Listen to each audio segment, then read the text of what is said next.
There's a kind of woman the world loves to underestimate. She is the one who cries at other people's weddings, the one who saves pictures of bridal hairstyles she may never wear, the one who believes, deeply and without apology, that love is worth waiting for. Amara was that woman. She was the kind of person who made everyone around her feel safe. Soft-spoken but sharp-minded, she carried herself with a quiet grace that people often mistook for timidity. She was a pediatric nurse, and the children on her ward adored her. So did most people who knew her. But Amara had one weakness. She wanted to be loved the way she loved others, fully, completely, without condition. So, when Emeka walked into her life, she opened the door wide. They had met at a mutual friend's birthday dinner. He was seated across the table and spent most of the evening making the whole table laugh. He had a deep, rolling laugh of his own, a jaw that looked carved from fine mahogany, and the kind of confident stillness that fills a room without effort. By the end of the night, he had asked for her number. By the end of the week, she was already falling. Emeka was generous with his words. He called when he said he would. He remembered small things: her favorite color, the name of her late grandmother, the fact that she couldn't eat fish. He made Amara feel seen in a way she had never experienced before. 6 months later, he proposed on a rooftop in Port Harcourt, the city lights glittering below them like scattered stars. Amara said yes before he finished the sentence. Her friends gathered to celebrate her, and they smiled and toasted and danced. But later, in the quiet of private messages and hushed phone calls, they shared a different feeling, something they could not name, a hesitation that lived just beneath the joy. None of them spoke it aloud to Amara. They didn't want to be the ones who darkened her light. They did not know then how much that silence would cost her. Wedding preparations moved quickly. Amara threw herself into the details: fabrics, florals, the precise shade of gold she wanted on the table settings. She was finally living the dream she had carried for years. But somewhere between the venue bookings and the bridal fittings, a small, stubborn unease settled in her chest. It started the day she visited Emeka's family home for the first time. His mother, a tall, angular woman named Mrs. Obi, had welcomed Amara with stiff arms and careful eyes. She was not unkind, but she was not warm either. Throughout the visit, Amara noticed how Mrs. Obi would begin a sentence and then stop herself, how her eyes would follow Emeka around the room with a watchfulness that looked less like pride and more like caution. On her way out, Emeka was called to take a phone call. In those few minutes alone with his mother, the older woman leaned close and said very quietly, "My daughter, I hope you know what kind of man you are choosing." Before Amara could respond, Emeka was back in the doorway. Mrs. Obi straightened immediately and began talking about the food she had prepared. But Amara had heard the words, and she could not unhear them. That night, she sat with her closest friend, Chisam, and told her everything. Chisam didn't sleep. She went through every corner of Emeka's digital life: old posts, comment sections, tagged photos, searching for anything that told a different story. Just before dawn, she found a single reply buried under a years-old travel post. A woman named Stella had written 4 words: "I pray for you." They were not words of blessing. Chisam reached out. Stella did not respond for days. In the meantime, the wedding march grew closer. Amara kept showing up, to fittings, to meetings, to Emeka's side, carrying the weight of her doubt like a stone in her pocket. Then, Chisam found someone else, a business page with a brief, haunting comment on one of Emeka's older photos: "Some debts cannot be repaid." The page belonged to a woman named Ife. When Chisam called the number, the line went quiet for a long second, and then the call ended. Ife blocked them both minutes later. 3 days before the wedding, Stella finally responded. She didn't type much. She only said, "If your friend has a good heart, tell her to run. I didn't, and I lost 3 years of my life." They asked for more. Stella went silent again. Amara was 2 days from becoming Mrs. Emeka Obi when she sat on the floor of her bedroom, wedding invitations stacked neatly on her desk, and cried.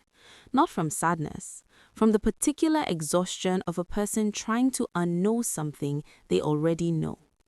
It was Chisom who kept pushing. She sent Stella one final message, not a demand, just the truth, that her friend was kind and deserving and was about to walk into something that might break her. She asked Stella, woman to woman, to please call. Stella called the next morning. Her voice was steady in the way that only deeply healed people can be. She told them everything. She described how Emeka had been warm, funny, and attentive right up until she moved into his house. Then the warmth drained away like water from a broken pot. He controlled what she wore, who she saw, and how she spent her money. When she resisted, he used his hands. When his mother intervened, he turned on her too.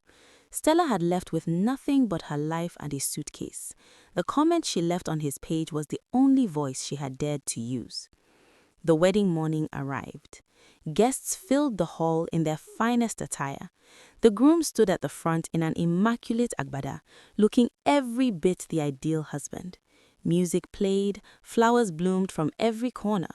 Then Amara walked in. She was not in a wedding gown.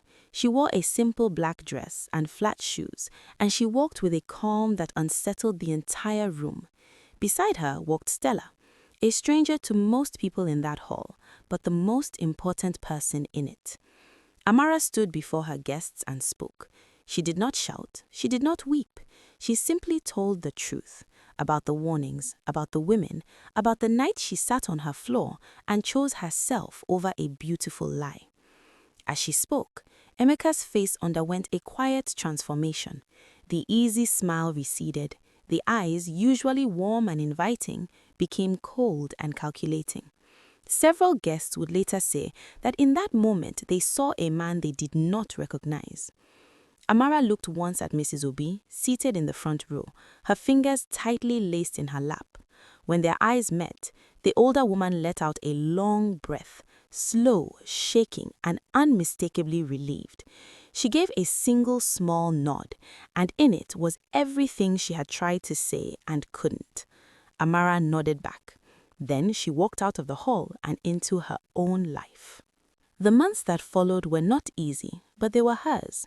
Amara took time to understand how she had arrived at that altar, how the hunger for love had narrowed her vision. She began to ask better questions. Not, does this person make me feel good, but does this person make me feel safe? She traveled, she breathed, she volunteered at a crisis center and sat across from women whose stories looked like the ones she had narrowly escaped. She kept in touch with Mrs. Obi, who eventually left her son's house and moved into a modest, quiet home where the loudest sound in the evening was birdsong. And 2 years later, in the middle of an unremarkable Tuesday at a health conference in Enugu, Amara met Tobena. He was not the most striking man in the room, but he listened like listening was a skill he had spent years perfecting. When she mentioned her work with survivors, he didn't change the subject or offer a quick compliment. He leaned in and asked what she had learned. When she was direct, he wasn't threatened. When she was uncertain, he didn't rush her. He introduced her to his family on their 4th meeting, not as a performance, but simply because he said his mother had heard him talk about her and wanted to meet the woman who made him think harder. When Tobena proposed, it was in her own living room, surrounded by no one but the two of them and a small candle she had lit for dinner. He said, "I don't want a wedding, I want a life with you. The celebration can be whatever you want it to be." This time, Amara didn't say yes before he finished the sentence. She sat with the moment. She looked at this steady, unhurried man and felt something she had never felt before.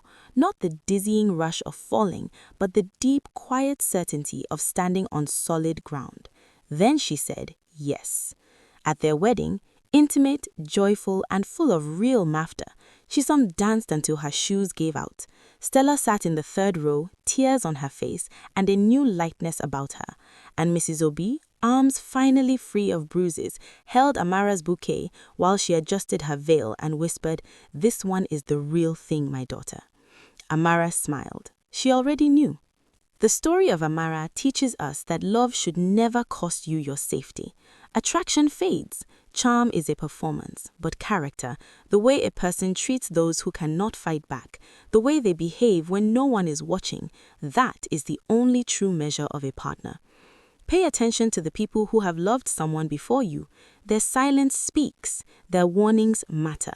And that still, quiet discomfort you feel in your chest, that is not anxiety. That is wisdom.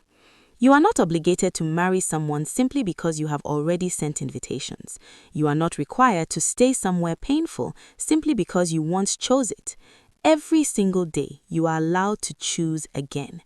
It is always better to walk out of a hall in flat shoes than to walk into a life in chains.